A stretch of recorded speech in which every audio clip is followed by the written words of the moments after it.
సైన్యాధ్యక్షుడికి పిలిపించి 3 పనులు మీరు నా శవాన్ని తీసిపెట్టేప్పుడు చేయండి.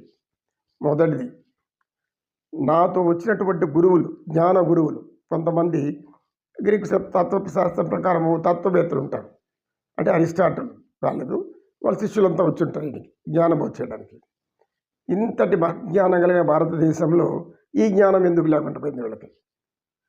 మనిషి పుట్టడం పోవడం మధ్యలో ఏమీ ఎత్తుకోపోవడం లేదు అనే అతి పవిత్రమైనటువంటి జ్ఞానాతి జ్ఞానమైనటువంటి ఉన్నత జ్ఞాన సంస్కృతి కలిగినటువంటి ఈ భారతదేశాన్ని అడుగు పెట్టాక వీళ్ళు ఎందుకు నాకు అలా చెప్పలేదు అని ఆలోచన వచ్చింది దానికి.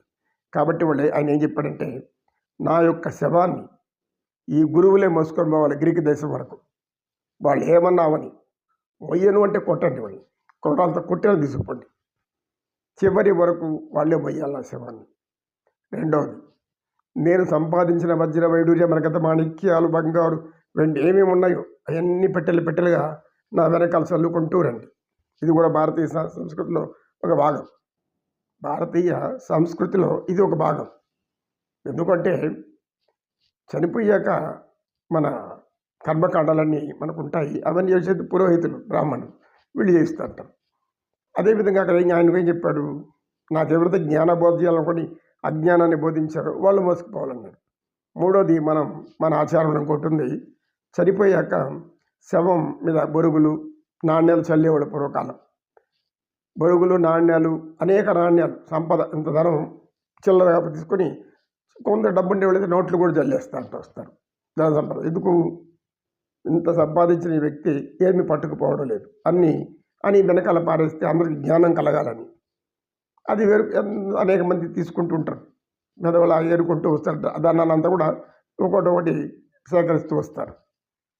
ఎంత జ్ఞానమో చూడండి. మనకి సంపాదించిన వ్యక్తి ఏమీ పట్టుకుపోవడం లేదు, అందుకని ఆ సంపాదించిన దాంట్లో కొంత వెనకాల చదువుకుంటూ వస్తున్నాడు అంటే పారేస్తున్నాను. జ్ఞానంతో ఎలా సంపాదించినామండి? పుణ్యం చేసి కూడా సంపాదించు, ఎలా సంపాదించు, కానీ పట్టకపోయేది ఏమీ లేదని తెలియడానికి శవం వెనకాల చల్లేవాళ్ళు, ధనం చల్లేవాళ్ళు.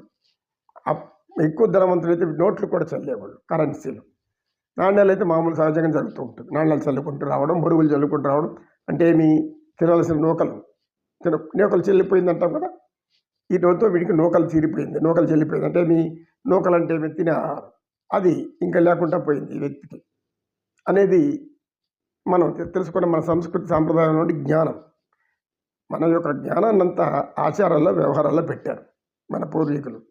ఎంత అదృష్టం, ఎంత గొప్ప విషయమో తెలుసా ఇది చూసిన వారికి అర్థమై ఉంటుంది. చల్లుకుంటూ వస్తారు. తర్వాత మోసుకుపోవడానికి బంధువులే మోసుకుపోతారు. ఎందుకు బంధువులు మోసుకుపోతారు? బిడ్డలు కానీ ఇంకెవరైనా కావచ్చు, దాయాదులు కానీ ఎవరైనా కావచ్చు. ఎందుకంటే వీళ్ళందరి కోసం నేను సంపాదించాను, వీళ్ళందరి కోసమే నేను ఏదో సంపాదించాను, పెట్టాను, వీళ్ళు మోసుకుపోవాల్సిందే. కొంతమంది బయట వాళ్ళు కూడా మోసుకుపోతారు, కానీ సహజంగా అయితే బంధువులు, బిడ్డలు వీళ్ళే మోసుకుపోవాలి. ఎందుకు? దీన్ని అనుభవించిపోయేది వీళ్ళే. ఇది ఇంత జ్ఞానము మన సనాతన ధర్మంలోనూ ఆచారంగా వచ్చిందనడానికి మనం ఆశ్చర్యపడాలో లేకుంటే ఆనందించాలో కూడా అర్థం కాదు. చాలా గొప్ప విషయం. అలెగ్జాండర్ మూడవ కోరిక ఏమిటి? నేను శవపేటికలో నా శవం పెట్టి నా 2 చేతులు ఇలా బయట పెట్టేది. ఆ 2 చేతులు హిందూ సనాతన సాంప్రదాయ ధర్మాన్ని అక్కడ ఆయన పూర్తిగా ఆచరించాడు. అలెగ్జాండర్ ద గ్రేట్ 31వ వయసులో ఏమో చనిపోయాడు ఆయన, చిన్న వయసులోని. వీరాది వీరుడు, పరాక్రమవంతుడు, జయించుకుంటూ వచ్చిన అన్ని దేశాలు. కానీ భారతదేశం చివరికి ఆయన ఏమి నేర్పించింది? జ్ఞానం నేర్పించింది. ఆ జ్ఞానం ఏమిటి? మనలో ఉండే ఆచారాలని దాన్ని ఆచరించమని తన సైన్యాధ్యక్షుడికి ఉత్తర్వులు జారీ చేశాడు. చేతులు ఇలా మనం పెట్టుకుపోయేది, మనం శవాన్ని కట్టేస్తాం, చేతులు ఎట్లా పెట్టి కట్టేస్తాం. కానీ మనకెందుకు? మన యొక్క అంతా కూడా ఏం దాచుకున్నామో అంత వదిలేసాము అనేసి శివాన్ని మోసుకుపోయేటప్పుడేమో ఇట్లా పెట్టేసి కట్టకపోతారు. కొంతమంది ఇట్లా తీసుకెళ్తారు. ఆచారాలు వివిధంగా ఉంటాయి, కానీ సహజంగా ఇలా ఉండాలి. చేతులంతా కూడా ఇలా ఉంటే ఏమీ పట్టుకుపోవడం లేదని అందరూ తెలియాలి. అలెగ్జాండర్ అది చేశాడు. 2 చేతులు మాత్రం బయట పెట్టండి. ఎందుకు? ప్రపంచాన్ని జయించాలని వచ్చినటువంటి అలెగ్జాండరు చివరికి ఎంతో దోచుకొని, ఎన్నో సంపాదించి, ఎంతో చేసి ఏమీ లేకుండా ఒట్టి చేతులతో వెళ్ళిపోతున్నాడు. ఇంత కర్మ మీరు చేయబాకండి, పాపకర్మలు చేయొద్దండి, దోచుకోబాకండి, మోసం చేయొద్దండి.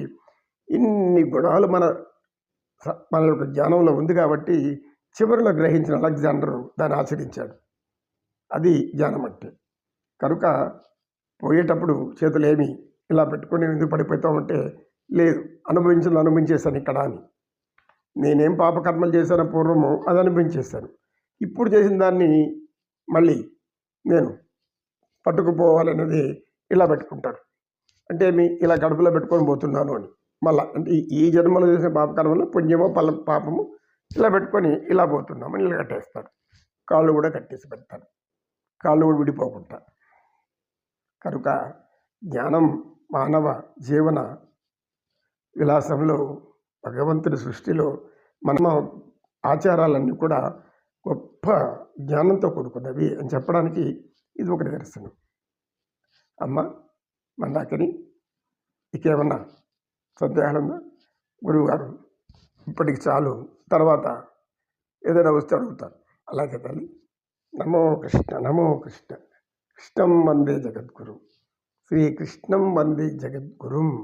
జ్ఞానానికి మూలం కృష్ణం, ఆనందానికి మూలం కృష్ణం, ప్రేమకు మూలం కృష్ణం, పవిత్రతకు మూలం కృష్ణం, పరమాత్ముడైనటువంటి కృష్ణం, ఈశ్వర స్వరూపమైనటువంటి అద్వైత సిద్ధాంత జ్ఞానామృతాన్ని కురిపించింది కూడా శ్రీకృష్ణ పరమాత్ముడే.